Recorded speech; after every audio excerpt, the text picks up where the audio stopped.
आश्विन मास की कृष्ण पक्ष की अष्टमी को जितिया या जीवित पुत्री का व्रत रखा जाता है। जीवित पुत्री का व्रत 3 दिनों का आयोजन होता है और महिलाएं बड़ी ही श्रद्धा के साथ अपनी संतान की कुशलता एवं लंबे जीवन के लिए इस व्रत को करती है। इस व्रत के दिन अनेक कथाएं कहीं और सुनी जाती है, जिनमें से मुख्य है चील और सियारिन की कथा। चील और सियारिन की कथा का विशेष महत्व है। कहते हैं कि इस दिन चील के दर्शन भी बड़े शुभ माने जाते हैं। माता एवं बहनों से निवेदन है कि कथा पसंद आए तो वीडियो को लाइक और चैनल को सब्सक्राइब कर लेंगे। तो आइए सुनाते हैं आपको चीलों और सियार की कथा। यह कथा इस प्रकार से है कि लेकिन इस कहानी को पूरा जरूर सुनिएगा। चीलों और सियार की कथा, यह कथा इस प्रकार से है, लेकिन इस कहानी को पूरा जरूर सुनिए और इसके रहस्य को भी समझिए। इस कथा को पूरा सुनना चाहिए, बीच में अधूरा नहीं छोड़ना चाहिए, क्योंकि इस कथा को पूरा सुने बिना जीवित पुत्रिका या जितिया व्रत कहा जाता है। इस कथा को पूरे सुने बिना जीवित पुत्रिका व्रत सफल नहीं होता है। तो आइए शुरू करते हैं। जितिया व्रत की यह कथा नर्मदा नदी के किनारे एक बहुत ही पुराना घना पाकर का पेड़ था। पाकर के ऊपर चीलो रानी रहती थी अपना घोंसला बनाकर, और पाकर के नीचे एक झाड़ी में एक सियारिन रहती थी। दोनों में घनी मित्रता थी। ऊपर से चीलो रानी बात करती और नीचे से बोलती। माना जाता है कि उस युग में सभी पशु पक्षी एक दूसरे की भाषा समझते और बोलते थे। एक दिन चीलो रानी अपने घोंसले में बैठी हुई थी। सुबह का समय था और सियारिन नीचे बैठी थी। दोनों बातें कर रही थी। चीलो ने सियारी रानी से कहा, सियारिन बहन, आज तो कुछ अलग ही दिख रहा है। नदी किनारे अलग सी भीड़ और उत्सव है। तो सियारिन ने कहा, देख के बताओ बहन, क्या है? जब दोनों ने जाकर पास में देखा तो कई औरतें जीवित पुत्रिका का व्रत पूजन कर रही थी। वे दोनों एक वृद्ध से पूछा कि मैया, आप लोग क्या कर रहे हैं? तो वृद्ध ने उससे बताया कि आज जीवित पुत्रिका व्रत है, इसलिए हम सभी नहाई खाई कर रहे हैं और इसके बाद हम जितिया व्रत रखेंगे। यह व्रत भगवान जीवित वाहन के नाम से किया जाता है। वे संतानों की रक्षा करते हैं। यह व्रत बड़े ही महान फल देने वाला है। इससे संतानों की रक्षा होती है। इस व्रत के प्रभाव से बाजन को भी पुत्र प्राप्त होता है और इस व्रत से संतान पर भी आए सभी कष्ट दूर हो जाते हैं। इस व्रत की महिमा को सुनकर चीलो को बड़ा अच्छा लगा।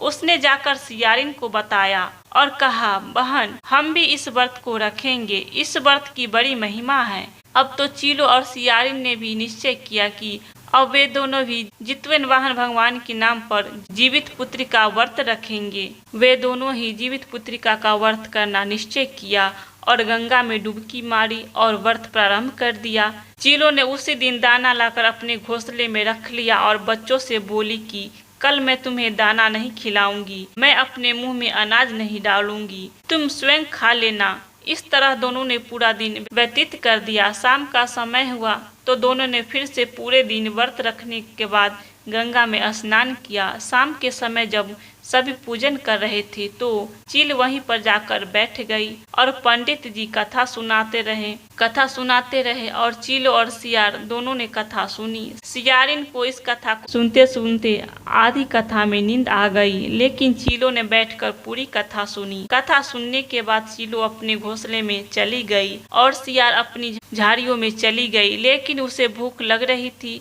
सियारिन से भूख बर्दाश्त नहीं हो रही थी। उसे बहुत भूख लग रही थी। भूख से व्याकुल होकर वह गंगा की ओर चल पड़ी और गंगा में एक हट्टे कट्टे नौजवान की मृत्यु हुई थी और वर्षा होने के कारण उसका पूरा शव जल न सका। सियारिन को उस शव की महक आई और दौड़ी दौड़ी उधर चली गई और उसने जी भर के मांस खाया और अपने व्रत को पूरी तरह से भूल गई। कुछ मांस तो सियारिन उठाकर अपनी झाड़ियां में ले आई। पेड़ पे बैठी चील को नीचे से झाड़ियों से कुछ करकराने की आवाज आई। जब सियारिन उन हड्डियों को करकरा के चबा रही थी तो चील ने पूछा, सियारिन बहन, कुछ खा रही हो क्या? तो सियारिन को अपने व्रत टूटने का एहसास हुआ और उसने हट कह दिया और सियारिन ने कहा, नहीं, सुबह से भूखी हूँ इसलिए पेट में गुड़गुड़ाहट हो रही है। लेकिन चीलों ने उससे कुछ भी नहीं कहा। सुबह उठकर नदी में चील ने स्नान किया और महिलाओं द्वारा छोड़ी गई पारण सामग्री से पारण कर लिया और सियार ने सुबह उठकर रात के बचे हुए मांस को खाया। धीरे धीरे समय बीतता गया। दोनों ने व्रत एक ही दिन पर रखा था। इस कारण उस व्रत के प्रभाव से मरण उपरांत दोनों का जन्म मनुष्य के रूप में एक राजा के घर में हुआ और दोनों राजकुमारी बनकर बड़ी बहन जो चील थी उसका नाम शिवलन और जो सियारिन थी पूर्व जन्म में उसका नाम कपूरावती रखा गया। धीरे धीरे दोनों अपने पिता के घर में बड़ी होने लगी और उनके विवाह का समय आया। छोटी बहन कपूरावती का विवाह उस नगर के राजा मलसेन के साथ हुआ और बड़ी बहन शीलावती का विवाह बुधसेन नामक व्यक्ति से हुआ। शीलावती पूर्व जन्म में किए गए पुण्य एवं व्रत के प्रभाव से 7 पुत्रों की प्राप्ति हुई तथा कपूरावती की संतानें जन्म लेते ही पूर्व जन्म के कर्म के कारण मृत्यु प्राप्त हो जाती थी।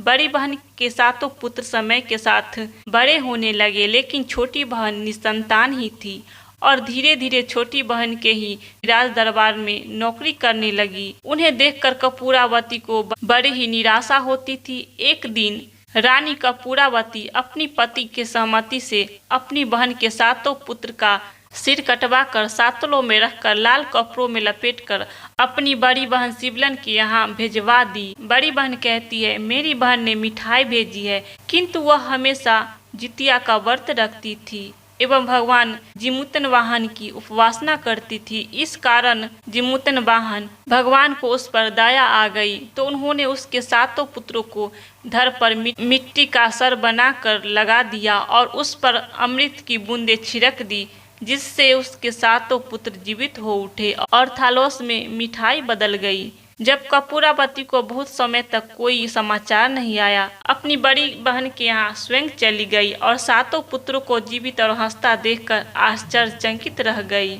कपूरावती और ग्लानिवश अपने सारे काम बता दिए तो शीलावती ने उसे जिमूतन वाहन भगवान की जितिया का जीवित व्रत के बारे में बताया। जब उसने जिमूतन वाहन भगवान की कथा सुनी तो उसे बड़ा आश्चर्य हुआ, लेकिन साथ ही पूर्व जन्म के कर्मों के कारण शीलावती को अपने पूर्व जन्म की याद भी आ गई। तो उसने कपूरावती को भी सारी बात बताई और दोनों को सारी बातें याद आ गई। जब व्रत का दिन आया तो शीलावती और कपूरावती उसी नदी के किनारे चली गई जहाँ वे चील और सियार के रूप में थी। एक बार फिर उन्हें अपने पूर्व जन्म की सारी कहानी याद आ गई। इस बार कपूरावती को अपने किए गए कर्मों का बहुत पछतावा हुआ।